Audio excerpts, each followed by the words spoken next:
وہی جب محمود پڑھا تو اپنے خود کا علامہ جمع ہوا. ایک شخص نے کہا کہ آپ تو اتنے بڑے عالم ہیں, علامہ جمع ہیں, لیکن آپ کی کوئی تصنیف نہیں دیکھی ہم نے آج تک, آپ کی کوئی کتاب ہم نے آج تک نہیں دیکھی ہے.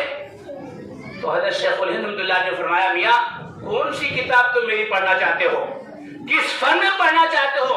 اگر تم میری تصنیف قرآن کی تفسیریں پڑھنا چاہتے ہو تو ہمارے شاگرد علامہ شبیر عثمانی کو پڑھ لو. اگر تم ہماری کتاب فقاہت میں پڑھنا چاہتے ہو تو میرے ایک شاگرد مفتی کفایت اللہ کو پڑھ لو اور عزیز الرحمان کو پڑھ لو. اگر تم تاریخ میں پڑھنا چاہتے ہو میرا ایک شاگرد تصوف کے امام حضرت تھانوی رحمۃ اللہ علیہ کو پڑھ لو. اور اگر تم سیاست میں میری کوئی تصنیف پڑھنا چاہتے ہو عبداللہ سندھی کو پڑھ لو. اور اگر تم میری کوئی کتاب ہمت اور حوصلہ کے اندر پڑھنا چاہتے ہو تو حسین مدنی کو پڑھ لو. اور اگر میری کتاب دعوت و تبلیغ پڑھنا چاہتے ہو ہمارے الیاس کو پڑھ لو. خدا کی قسم یہ ایک ہے کہ جنہوں نے مدارس کے جال بچھا دیے ہیں, مساجد کے جال بچھا دیے ہیں. اللہ کے نبی صلی اللہ علیہ وسلم کی ایک حدیث ہے مشکات شریف کی, یکون فی آخر الزمان امۃ لہم مثل اجر اولہم. قرب قیامت اللہ کے نبی صلی اللہ علیہ وسلم نے فرمایا کہ قرب قیامت ایک قوم آئے گی, وہ پچھلوں کے نقش قدم پر وہ چلے گی, پچھلوں جیسے وہ کام کرے گی, اللہ تبارک و تعالیٰ ان پچھلوں کو اگلوں جیسا اجر عطا فرمائے گا. صرف میں اس کا ایک خاکہ پیش کرتا ہوں. تاریخ نے اپنے آپ کو دہرایا. اگر تاریخ میں امام اعظم ابو حنیفہ رحمۃ اللہ علیہ جو امت کا مجتہد اور فقیہ تھا, دنیا جس کی مثال پیش نہیں کر سکی, اس دور میں شیخ الہند اللہ پیدا ہوئے جن کی کوئی فقہ کے اندر جو ہے مثال پیش نہیں کر سکی. اگر اس دور میں حضرت امام احمد رحمۃ اللہ علیہ استقامت کے کوہ گرا تھے تو اس دور میں حضرت شیخ الہند رحمۃ اللہ علیہ استقامت کے پہاڑ تھے جس کی دنیا پیش نہ کر سکی. اور کیسی کیسی تکلیفیں انگریز نے دی ہیں لیکن آپ نے اس تک نہیں کیا. اگر پچھلے دور میں ایک استاد ایک شاگرد نے مل کر کے قرآن کی ایک تفسیر لکھی جس کا نام جلالین ہے جو مدارس میں پڑھائے جاتے ہیں, تو ہمارے اکابر میں ایک محمود اور ایک شاگرد اور ایک محمود استاد اور شاگرد علامہ عثمانی رحمۃ اللہ علیہ نے مل کر کے تفسیر لکھی ہے جس کی مثال دنیا نہیں پیش کر سکی. اگر امام بخاری رحمۃ اللہ علیہ نے بخاری شریف لکھی ہے تو اس بخاری کو سمجھانے کے لیے علامہ انور شاہ کشمیری رحمۃ اللہ علیہ نے جو بخاری لکھی ہے, جو بخاری کی شرح لکھی ہے, آج تک اس کی مثال دنیا پیش نہ کر سکی. اگر امام مسلم لکھی ہے, اس مسلم شریف کو سمجھانے کے لیے علامہ شبیر عثمانی رحمۃ اللہ علیہ نے 5 جلدوں میں فتح الملم لکھی ہے جس کی مثال آج تک دنیا پیش نہیں کر سکی.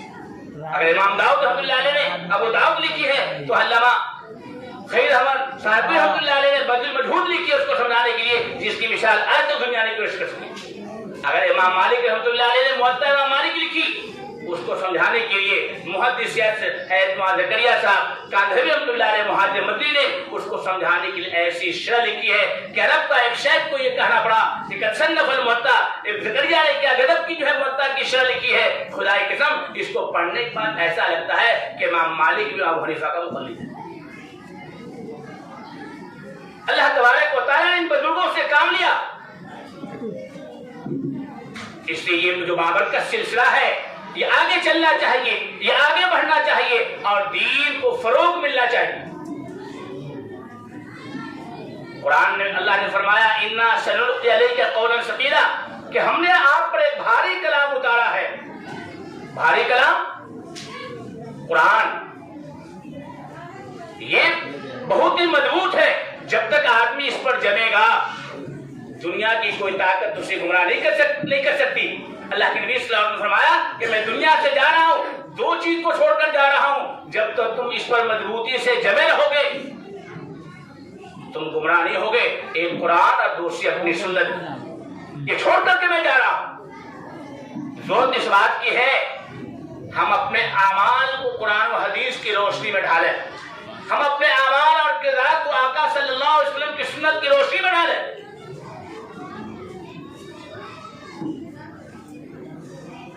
آپ کے پاس پرانا اگر سروے ہو, نقشہ ہو تو آپ اس میں دیکھیں گے کہ بہت سی، جب پرانے نقشے کو دیکھیں گے 50 سال 100 سال پرانے نقشے کو سروے کو دیکھیں گے تو اس میں آپ کو بہت سے راستے ملیں گے جو آج نہیں ہیں۔ آخر وہ راستہ کیوں ختم ہو گیا؟ وہ راستہ کیوں ختم ہو گئے؟ وہ راستے کیوں نہیں مل رہے ہیں؟ اس کی وجہ یہ ہے کہ لوگوں نے چلنا چھوڑ دیا، وہ راستہ ختم ہو گیا۔ خدائی قسم یہ قرآن ایک راستہ ہے، اگر ہم قرآن پہ چلنا چھوڑ دیں گے یہ راستہ خود بخود بند ہو جائے گا، حکومت کو بند کرنے کی ضرورت نہیں پڑے گی۔ اس لیے اپنی بساط کے مطابق اپنی زندگی میں قرآن کو ڈھالیے، اور قرآن کی جو حقوق ہیں، قرآن میں جو اللہ کے قانون ہیں، ہم اس کو اپنی زندگی پر اور اپنے گھر پر، اپنے اہل و عیال پر اللہ کے اس قانون کو نافذ کرنے کی کوشش کریں۔ آپ جاتے ہیں دکان، ایک فریج لیتے ہیں یا کچھ اور سامان لیتے ہیں، اس کے ساتھ آپ کو چھوٹی سی کتاب بھی دی جاتی ہے۔ واشنگ مشین لیا، ایک چھوٹی سی کتاب ملی، فریج لیا، ایک چھوٹی سی کتاب ملی، اس میں لکھا ہوتا ہے کہ کیسے چلانا ہے۔ اگر اس لکھے ہوئے کتابچے کے مطابق اگر آپ نے مشین نہیں چلائی، مشین فیل ہو جائے گی، خراب ہو جائے گی۔ دنیا کا یہ دستور ہے، جس نے جہاز بنایا ہے اس نے جہاز چلانے کا وصول دیا ہے، جس نے ٹرین بنایا ہے اس نے ٹرین چلانے کا وصول دیا ہے، جو سڑک بنایا ہے سڑک بنانے کا وصول ضابطہ دیا ہے۔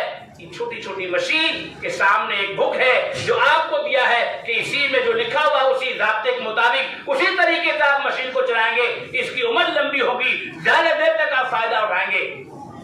لیکن اسی طرح اللہ تبارک و تعالیٰ نے تو انسان کو پیدا کیا ہے، انسان کے لیے کیا بہتر ہے، انسان کے لیے بہتر کیا نہیں ہے، کس سے رب خوش ہوگا، کس سے رب ناراض ہوگا۔ اللہ نے اس کے لیے آپ کے لیے قرآن بھی دیا ہے جس میں زندگی گزارنے کا شعور اور سلیقہ بتایا گیا۔ وہ ہمارے لیے بہترین رہنمائی کتاب ہمارے لیے کہ اگر ہم اس پہ عمل کریں گے انشاءاللہ آسانی کے ساتھ ہم دنیا کے اندر بھی سرخرو ہوں گے اور آخرت کے اندر انشاءاللہ ہم کامیاب ہوں گے۔ ہماری آخرت، دنیا اور آخرت کی کامیابی اسی قرآن کے اندر مدور ہے۔ قرآن کی ایک آیت ہے، وَقَالَ الرَّسُولُ يَا رَبِّ إِنَّ قَوْمِي اتَّخَذُوا هَذَا الْقُرْآنَ مَهْجُورًا۔ یہاں جتنی بھی لوگ بیٹھے ہوئے ہیں کون اس بات کو نہیں جانتا کہ ہماری نجات کا آخری سہارا ہے اللہ کے نبی صلی اللہ علیہ وسلم کی سفارش۔ اللہ کے نبی صلی اللہ علیہ وسلم کی سفارش سے ہم جنت کے اندر جائیں گے، اور خدا کی قسم کوئی اپنا عمل ایسا نہیں ہے، صرف آقا صلی اللہ علیہ وسلم کی سفارش کے لیے بیٹھے ہیں۔ آقا صلی اللہ علیہ وسلم رب سے سفارش کریں گے، ہم جنت کے اندر جائیں گے۔ لیکن یہ اس آیت میں کیا ہے، ذرا غور کیجئے۔ اس آیت کے پڑھنے کے بعد تو انسان کو، ایک ایمان والے کو بے چین ہو جانا چاہیے، سب اٹھنا چاہیے کہ اس آیت میں اللہ نے کیا فرمایا۔ کل قیامت کے دن اللہ کے نبی صلی اللہ علیہ وسلم فرمائیں گے، اے میرے رب، میری قوم نے قرآن کو چھوڑ دیا۔ اب غور کیجئے، جو آخری امید ہے نجات کی، آقا صلی اللہ علیہ وسلم کی شفاعت، آقا صلی اللہ علیہ وسلم کی پیروی، کل اگر ہمارے خلاف اللہ کے حضور، ہمارے خلاف آپ صلی اللہ علیہ وسلم مقدمہ پیش کریں گے، آپ تصور کیجئے ہمارا آپ کا انجام تھا۔ اس لیے ہم یہ عہد کر کے اٹھے کہ ہم مرتے دم تک قرآن کو اپنائیں گے، قرآن پہ عمل کریں گے۔ اور یہ ایک بات کہہ کے میں اپنی بات ختم کرتا ہوں، جس سے پوچھیے بھائی کوئی بیمار ہوا تو پوچھتے ہوئے کیا ہے، کہا کہ ہاں ڈاکٹر کو دکھلایا، کس ڈاکٹر نے دلایا، تو ہماری ایک فیملی ڈاکٹر ہے، فیملی ڈاکٹر، ہر آدمی کی ایک فیملی ڈاکٹر ہے کہ پوری فیملی اس ڈاکٹر کو دلاتا ہے۔ علماء کرام بیٹھے میں ایک حافظ اور ایک حافظہ اپنے گھر کے 10 لوگوں کو جنت کے اندر لے کر کے جائیں گے۔ جب ہم دنیا میں فیملی ڈاکٹر رکھتے ہیں تو کیا ہم فیملی حافظ نہیں بنا سکتے ہیں؟ ہم عہد کریں کہ ہم اپنے فیملی میں ایک بچی یا بچے کو حافظ قرآن بنائیں گے۔ خدا کی قسم ہم اس جگہ یہ ہماری یہ بہترین ذریعہ نجات ہوگا، بہترین جو ہے سامان ہوگا کہ ہم اپنے اس بات کو عہد کریں۔ اللہ تبارک و تعالیٰ نے 3 چیزوں کی حفاظت اپنے ذمہ لی ہے، قرآن کی حفاظت کی ذمہ داری، اور ایسی ذمہ داری لی ہے خدا کی قسم آج تک اس کے اندر کوئی تبدیلی نہیں ہو سکی، کوئی اس کے اندر تحریف نہ کر سکا۔ اور دوسری آقا صلی اللہ علیہ وسلم کی حفاظت کی ذمہ داری، اس بار قرآن نے کہا واللہ یعصمک من الناس، اللہ آپ کی حفاظت کرے گا۔ اور تیسری چیز اللہ نے اپنے گھر کی حفاظت لی کہ آج تک اس گھر کو کوئی نقصان نہ پہنچا سکا، اور جب ابرہہ نپاک ارادے سے آیا ہے تو اللہ تبارک و تعالیٰ نے اپنے گھر کی حفاظت کی ہے۔ تو یہ مدارس، میں آپ سے ایک سوال کر کے اپنی بات کو ختم کرتا ہوں، یہ علماء